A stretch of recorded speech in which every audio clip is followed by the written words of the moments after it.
1. Lorsque vous avez une éducation financière, vous savez quoi faire de votre argent.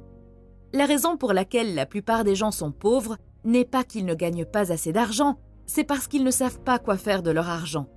Si vous ne savez pas quoi faire de votre argent, il y a beaucoup de gens qui vous diront quoi faire, à leur propre avantage. Ils essaieront de vous dire comment le dépenser. Vous vous sentirez perdu et tomberez dans des pièges, tels que les mauvaises dettes, les investissements risqués et les impôts élevés. Ils vous diront quels investissements acheter, mais ce seront ceux qui leur rapportent une commission plus élevée, pas ceux qui vous rapportent plus. Ils vous diront d'économiser de l'argent pour la retraite, mais ils ne vous diront pas qu'au moment où vous prendrez votre retraite, votre argent aura perdu la majeure partie de sa valeur et que les impôts en auront mangé la plus grande partie. Ils vous apprendront à vous concentrer sur le fait de travailler dur pour recevoir un revenu plus important, en espérant qu'un jour, vous aurez assez d'argent pour arrêter de travailler. Au lieu de travailler dur pour l'argent, vous devez travailler dur pour une seule chose, la connaissance. Avec l'éducation financière, vos risques diminuent, vos rendements augmentent et vous payez moins d'impôts. Ce n'est pas l'argent qui rend les gens riches, mais la connaissance. Voici 2 leçons fondamentales que l'auteur dit avoir apprises et qui ont changé sa façon de gérer son argent. Première leçon, recherchez les cash flows. L'argent ne reste jamais immobile. Il entre ou sort en permanence de votre poche. Même lorsque vous évitez de dépenser et que vous commencez à économiser de l'argent, il prend de la valeur ou en perd, donc il entre ou sort en permanence.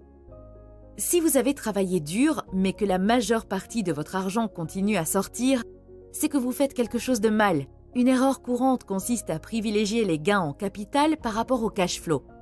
Par exemple, si vous investissez dans des voitures anciennes en espérant que leur valeur augmentera dans quelques années, vos liquidités sortent et n'entrent pas, car vous dépensez de l'argent pour acheter les voitures, mais elles ne vous génèrent aucun revenu immédiat. Vous pariez sur un gain en capital, c'est-à-dire que vous achetez une voiture à bas prix aujourd'hui en espérant la revendre plus cher plus tard. Je ne dis pas que cela n'arrivera pas, mais ce type d'investissement ne génère aucun cash flow.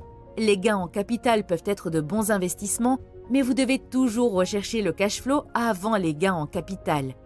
Lorsque vous investissez dans des biens qui génèrent des rentrées d'argent, ces biens vous protègent dans les moments difficiles. Les choses qui font rentrer de l'argent s'appellent des actifs. En d'autres termes, les actifs sont les choses qui mettent de l'argent dans votre poche, c'est-à-dire les entrées d'argent. D'autre part, les dettes vous prennent de l'argent, c'est-à-dire que l'argent sort de votre poche. Par exemple, la maison dans laquelle vous vivez. Même si votre maison n'a aucune dette et que sa valeur augmente avec le temps, des liquidités sortent de votre poche parce que vous payez des impôts fonciers, des réparations et des assurances. Votre maison est donc un passif et non un actif.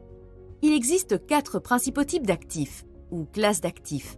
Les entreprises, les biens immobiliers, les matières premières et les actifs papier, tels que les actions et les obligations. Vous seul pouvez décider quelle classe d'actifs correspond à votre profil et vous convient le mieux. L'auteur vous suggère de choisir celle qui vous intéresse, afin qu'elle vous passionne et que vous appreniez plus facilement. Deuxième leçon, demandez aux gens de vous envoyer de l'argent. Chaque fois que vous avez une dépense, vous envoyez de l'argent à d'autres personnes. Vous envoyez votre argent à l'État, impôts, aux banques, dettes et aux entreprises lorsque vous utilisez leurs services ou achetez leurs produits. Mais vous devriez toujours chercher des moyens pour que les gens vous envoient de l'argent. N'oubliez pas que l'argent circule en permanence et que vous voulez donc être à l'extrémité réceptrice. En investissant dans des entreprises ou en ayant votre propre entreprise, par exemple, vous développez des produits ou offrirez des services dont les gens ont besoin, de sorte que les gens vous enverront leur argent. Votre entreprise sera un actif et une fois que vous aurez suffisamment d'actifs, vous aurez la liberté financière.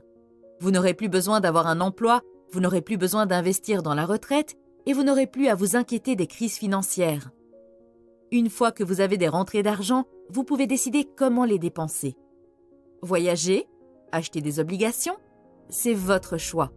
L'auteur recommande de toujours garder une partie de votre cash flow pour acheter plus d'actifs. De cette façon, vous pouvez toujours avoir un revenu croissant.